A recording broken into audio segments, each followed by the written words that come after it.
সকাল সকাল good morning জানিয়ে তোমাদেরকে আজকে ভিডিওটা আমি শুরু করে ফেললাম। তো এখন বাজে সকাল 6টা, ঘুম থেকে উঠেছি 5:30টার সময়। উঠে দেখি একদম রোদ উঠে গেছে, মানে সূর্য একদম উঠে গেছে। আর দেখে বুঝতেই পারছো সকাল 6টার সময় কতটা পরিমাণে রোদ এখানে পড়েছে। তো বাড়ির যেগুলো কাজ আছে আর কি, ঝাড় দেওয়া, বিছানা পরিষ্কার করা, এই কাজগুলো আমি আগে করে ফেলেছি। তো রাতের যে বাসনগুলো ছিল তো সেগুলো এখন আমি নিয়ে এখানে বসে পড়েছি মাজতে। তো তোমরা দেখেই তো বুঝতেই পারছো এখানে কতগুলো বাসন হয়েছে, মানে রাতে খাওয়া হয়েছে, তারপরে সন্ধেবেলারও দুটো একটা বাসন ছিল আর কি। তো সব মিলিয়ে অনেকটা বাসন বেরিয়ে গেছে। আর শুধু আজকে বলে না, প্রতিদিনই এরকম হয় আর কি। তো রাতে আর বাসনটা মাজা হয় না, যেহেতু রাত হয়ে যায় তখন ইচ্ছাও করে না খাওয়ার পরে। আর রাতে খাওয়ার পরে অবশ্য দুটো টিভি সিরিয়াল দেখি, তো সিরিয়াল দেখার কালে আর কি হয়ে ওঠে না, তো রেখে দিই, সকালে মাজবো। তো সকালবেলায় দেখো কতগুলো বাসন এখানে প্রথমে মেজে নিলাম। বাসনগুলো মাজা হয়ে যাওয়ার পরে তারপরে বাসনগুলোকে ধুয়ে আমি উঠিয়ে নেব। আর আমি কিন্তু ঘুম থেকে উঠে এখনও বাসি কাপড়টা ছাড়িনি, মানে বাসি নাইটিটাই পরে আছি।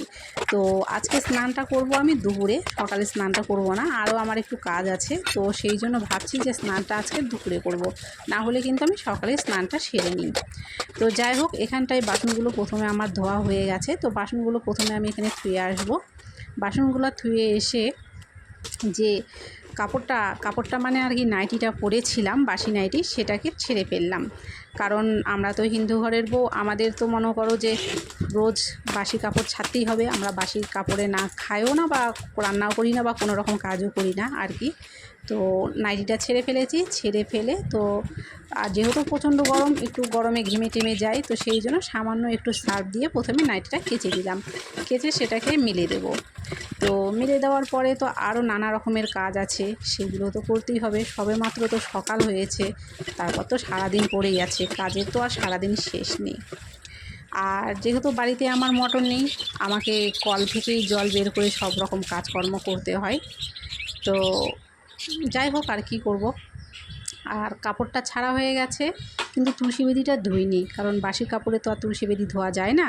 তো তুলসী বেদিটাকে আমি কিন্তু কাপড় ছেড়ে ফেলে তারপরেই ধুই, তারপরেই মুছে দিই। আর এখন যেহেতু বর্ষার টাইম চলছে, তো সেই টাইমে না প্রতিদিনই কোনো না কোনো সময় বৃষ্টি হচ্ছে, মানে কোনো সময় কম বৃষ্টি হচ্ছে, কোনো সময় প্রচণ্ড পরিমাণে বৃষ্টি হচ্ছে। তো আর যেহেতু উঠোনটা হচ্ছে মাটির, তো মোছা জায়গাগুলোও বৃষ্টি এসে ধুয়ে দিয়ে চলে যায়, মানে বোঝাই যায় না যে এই জায়গাটা আমি মুছে পরিষ্কার করেছিলাম। তো করার কিছু নেই, যখন যেটা ওয়েদার তখন তো সেটা হবেই।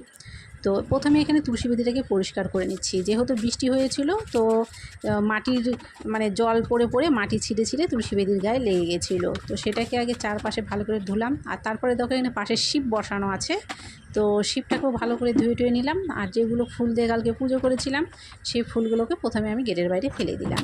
ফেলে দেওয়ার পরে এবারে তুলসী বেদির সাইডটা মুছে দেব। তো আমি কিন্তু এখানে তুলসী বেদিতে, যেহেতু আমাদের তুলসী তলায় কিন্তু গোবর দিয়ে মুছতে হয় না, এটা আমি জানি না কে জানে বা কে জানে না, আমার জানা নেই। কিন্তু অনেকেই হয়তো জেনে থাকবে যে তুলসী তলায় কিন্তু আমরা গোবর দিয়ে মুছি না, বা গোবর দিয়ে তুলসী তলা মুছতে হয় না। তো এখানে দেখতে পাচ্ছ এই লাল মাটিটা দিয়ে আমি মুছে নিচ্ছি। মানে এই লাল মাটিটা আমি দোকানে কিনতে পাওয়া যায়, আমি দোকান থেকে কিনে এনেছিলাম। কিনে এনে এই তুলসী বেদিটা আমি লাল মাটি দিয়ে মুছে দিই, দেখতেও ভালো লাগে। তো আর বৃষ্টি এসে যাই হোক ধুয়ে চলে যায়, মুছেও কোনো লাভ নাই, তবুও মুছতে হয়, মুছলে একটু দেখতে ভালো লাগে, মনটা একটু ভালো লাগে, এই আর কি। তো প্রথমে দেখো অনেকটা বড় করেই মুছে দিচ্ছি, পুরো উঠানটা মুছতে যাব না, কারণ বৃষ্টির সময় তো পুরো উঠান মুছতে পারো, সেই বৃষ্টিতে ধুয়েই দিবে। যাই হোক, তো মোটামুটি সামনেটুকু মুছে দেবো, মুছে দিলে পরে মোটামুটি একটু দেখতে ভালো লাগবে। তো এখানে মুছে দিচ্ছি প্রথমে, মুছে দিয়ে তারপরে আমি উঠে যাব। উঠে গিয়ে তো আমি এখনও কিন্তু দাঁত মাজিনি আর কি। তো প্রথমে কাজকর্মগুলো সেরে তারপরে দাঁত মেজে চোখ মুখ ধুয়ে একদম উপরে উঠে যাব। তারপরে তো আছেই, ঘরের কাজ তো আছে, রান্না বাড়ি কাজকর্ম সেগুলো তো আছেই। তো যাই হোক আর কি, দেখো মুছে দিয়েছি। মুছে দেওয়ার পরে কিন্তু দেখতে কতটা ভালো লাগছে এই জায়গাটা।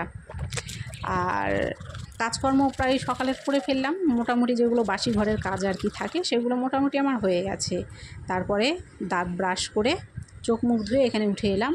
আর এখানে যে আমার হাতের প্রবলেমটার জন্য তোমরা হয়তো অনেকেই জানো যারা আমার ভিডিও দেখো, যে আমার হাতের যে প্রবলেমটা আছে তার জন্য তো আমাকে হোমিওপ্যাথি ওষুধটা খেতে হয়, আর খালি পেটে খেতে হয়। প্রথমে সেটা খেয়ে নিলাম, খেয়ে নিয়ে কিছুক্ষণ অপেক্ষা করলাম। অপেক্ষা করার পরে তারপরে চা তৈরি করে নিলাম। চাটা খেয়ে নিলাম। তারপরে এখানটায় দেখো, তো এখানে বাইরে কেউ একটা ছিল, তো সেটা দেখতে দেখতে আমি এখানে চাটা খাচ্ছিলাম। চা খাওয়া হয়ে যাওয়ার পরে বাজার থেকে নিয়ে এসে আজকে আমাদের ছোট ছোট মাছ, দেখো এই ছোটো ছোটো মাছগুলো একটা একটা করে কাটতেও কিন্তু বেশ অনেকটা সময় লেগে যায়। তো সময় নিয়ে মাছটা কেটে নিয়ে সোজা চলে এসেছি কিন্তু আমি রান্না করতে। ভাত রান্না হয়ে গেছে, তরকারি রান্না করছি। তো আমি রান্না করি, তোমরা ততক্ষণে ভিডিওটাকে লাইক করো, কমেন্ট করো, শেয়ার করো, সাবস্ক্রাইব করো, আর অবশ্যই তোমরা সকলে ভালো থেকো।